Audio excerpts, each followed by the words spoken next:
每岁元征，皆要犒赏诸君。此为我吴越国中常例，武肃王能赏，文穆王能赏，先王亦能赏，故为何不能赏？刘后如今还不是吴越王，故而不当赏。朝廷一日未能册封，刘后便一日不是吴越王，亦不能称孤。大司马，往年皆有赏赐，今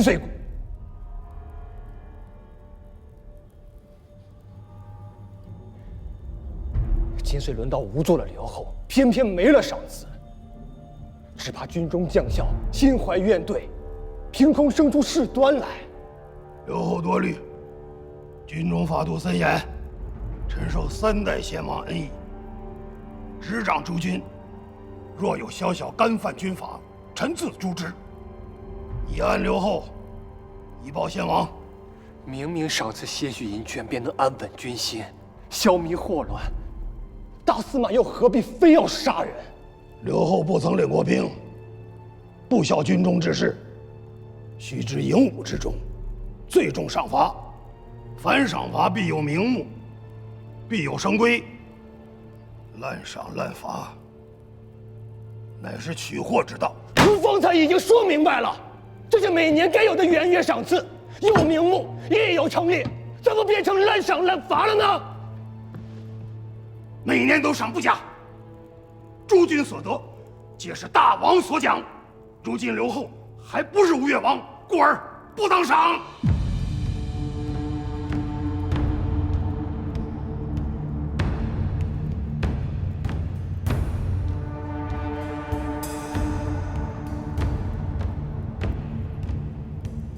若是孤，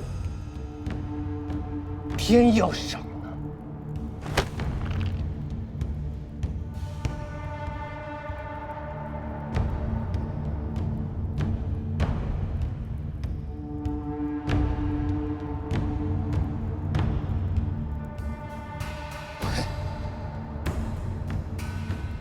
刘后，须知军中不受乱命。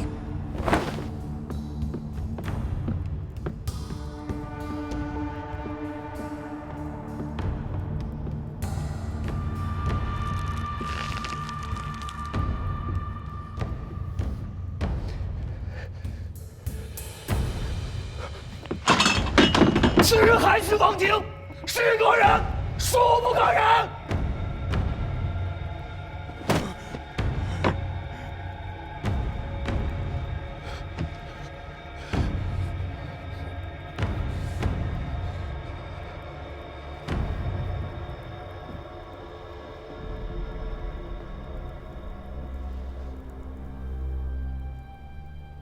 刘后，大司马说的是实话。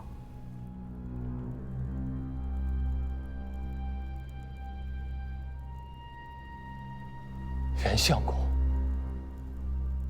你如何也这般说？朝廷册封之前，刘后还不是大王，自然行不得大王之上，这是礼。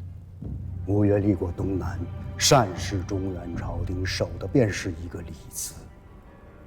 以刘后之名行大王之赏，是为僭越，行不得。大司马思朝元老，自恃功高，不认吾这个大王。袁相公是读书人，当知教君臣之道，乃朝廷纲常所系。莫非在袁相公心中，也不肯认吾这个大王吗？刘后眼中，德昭不敢。大司马并非不尊刘后，他是为了国家省钱。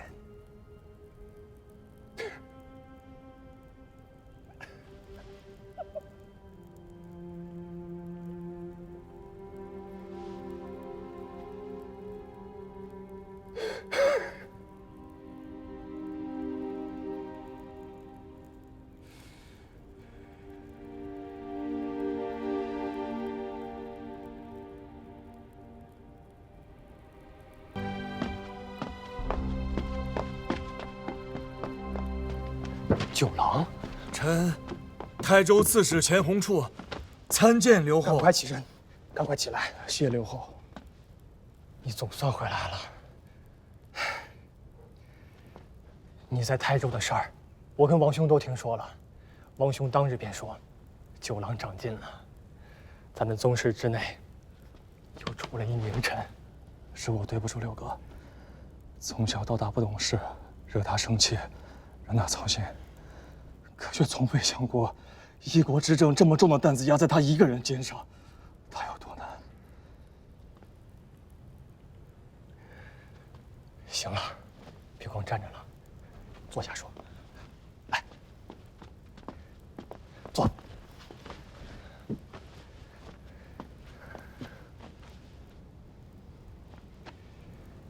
你回来的正好。王都不敬，权臣在庭。我这个刘侯，每日战战兢兢，实在不知道什么时候萧墙之祸立地而起。本来按常理，该有的诸军赏赐，这胡令公硬是给按下不让发。袁丞相偏生还说是在为国家省钱，也不知道在他们心中，这省下来的到底是谁家的钱？赏赐。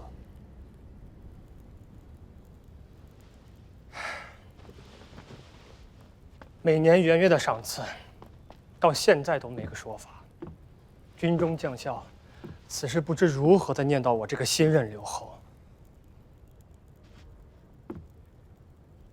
父王跟王兄都是大方人，难道到了我这里，就成了吝啬鬼不成？相公和大司马确实是在省钱啊。九郎，这是在说什么糊涂话？七哥，朝廷的册命还没有下来，如今七哥只是留后啊。若是赏了，等到朝廷的册命颁布，七哥正经做了大王，那要不要再赏？如果不赏，军中难免生出怨怼；若是赏了，这就是赏了2次啊，2倍的银券，2倍的支出，这都是国家的钱啊。好啊，这当了几个月的亲民官，如今也口口声声国家黎书了，你倒是真长进了。这也是七哥的钱呀。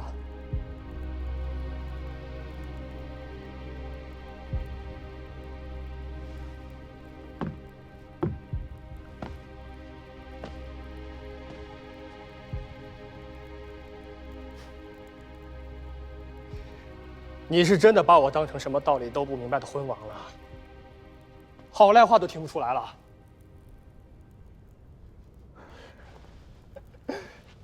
拿酒来，我要与九郎把酒夜谈。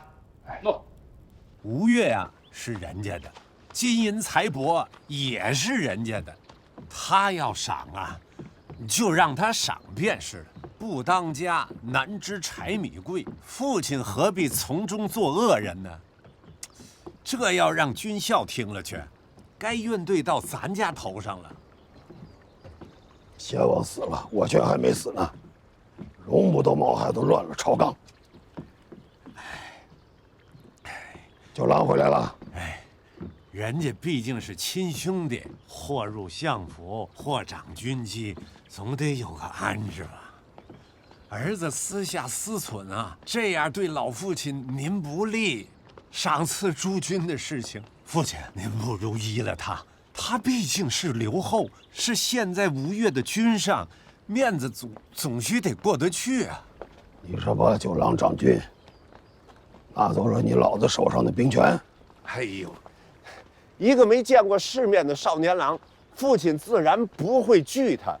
我怕的是沈城里那些军中将变。九郎君呢，他毕竟做过关军容使，还有萧山大营的主将，所以不过是吃了饭走走路，消化神的光景，便穿成这样。你才多大年龄，身子骨便被掏空了，可怎么得了？父亲，儿子毕竟也61岁了，年轻真好。